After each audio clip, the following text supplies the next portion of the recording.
Baik, kita mulai. Bismillahirrahmanirrahim. Assalamualaikum warahmatullahi wabarakatuh. Kita lanjutkan perkuliahan hari ini dengan UJT 2 sampel bebas atau independent t-test. Apa itu? Yaitu uji ini berfungsi untuk mengetahui perbedaan treatment atau perlakuan apabila ada dua kelompok sampel. Masing-masing sampel diamati sekali, yaitu sampel pertama dengan treatment atau perlakuan, dan sampel kedua dengan treatment yang lain yang berbeda, maka digunakan uji T 2 sampel bebas untuk melihat ada tidaknya perbedaan. Nah, syarat uji ini sama dengan yang sudah saya bahas, yaitu uji T sampel berpasangan, ya, karena ini termasuk statistik parametrik.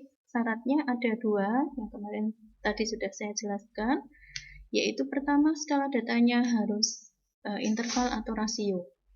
Nah, kalau syarat skala data interval rasio, maka harus diuji apakah distribusi datanya normal apa tidak, ya, seperti yang sudah saya jelaskan tadi menggunakan uji Kolmogorov-Smirnov. Nah, nanti kita harus tahu kita membuat H0 dan H1-nya. H0 tidak ada perbedaan, kemudian H1 ada perbedaan. Nah, di dalam uji T sampel independen ini, nanti ada satu lagi uji yang kemarin pada langkah-langkah pengujian data, itu langkah ke-6 ya, itu kita ada langkah yang namanya kita harus mengetahui apakah variansi datanya homogen atau heterogen. Nah, di dalam uji T sampel independen ini, nanti ada uji homogenitas varian, yang mana pada paket SPSS, ujinya disebut Leven test. Ya. Nah, untuk pengambilan keputusan tetap sama ya, H0 ditolak, H0 ditolak, H0 bunyinya tidak ada perbedaan antara perlakuan pertama dan kedua. H0 ditolak bila nilai p-value, nilai signifikansi kurang dari alfa. Misalnya kita gunakan alfa 0,05. Oke. Nah, ini contoh kasusnya. Nanti kita langsung latihan soal. Contoh kasus, ya. Contoh kasus atau contoh soal.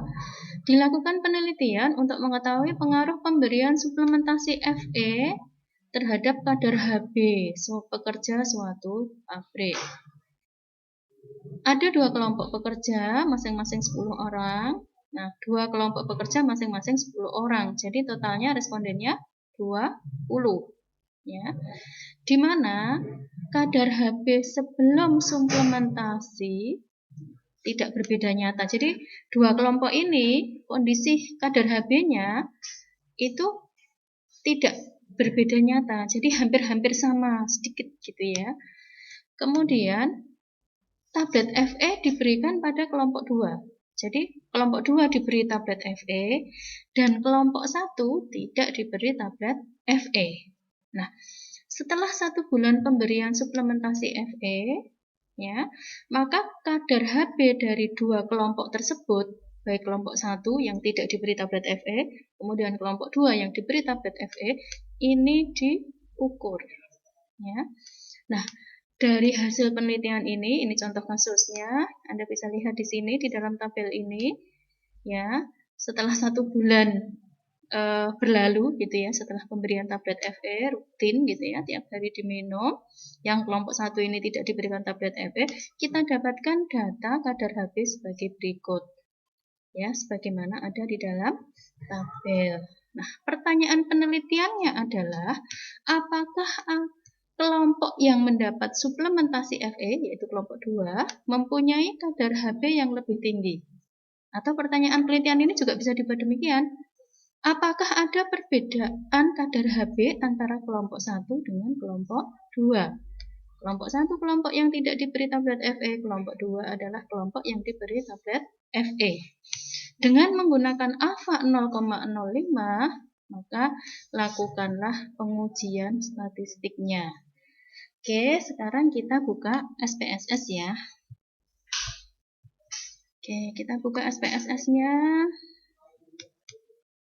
Sesuai dengan data tadi,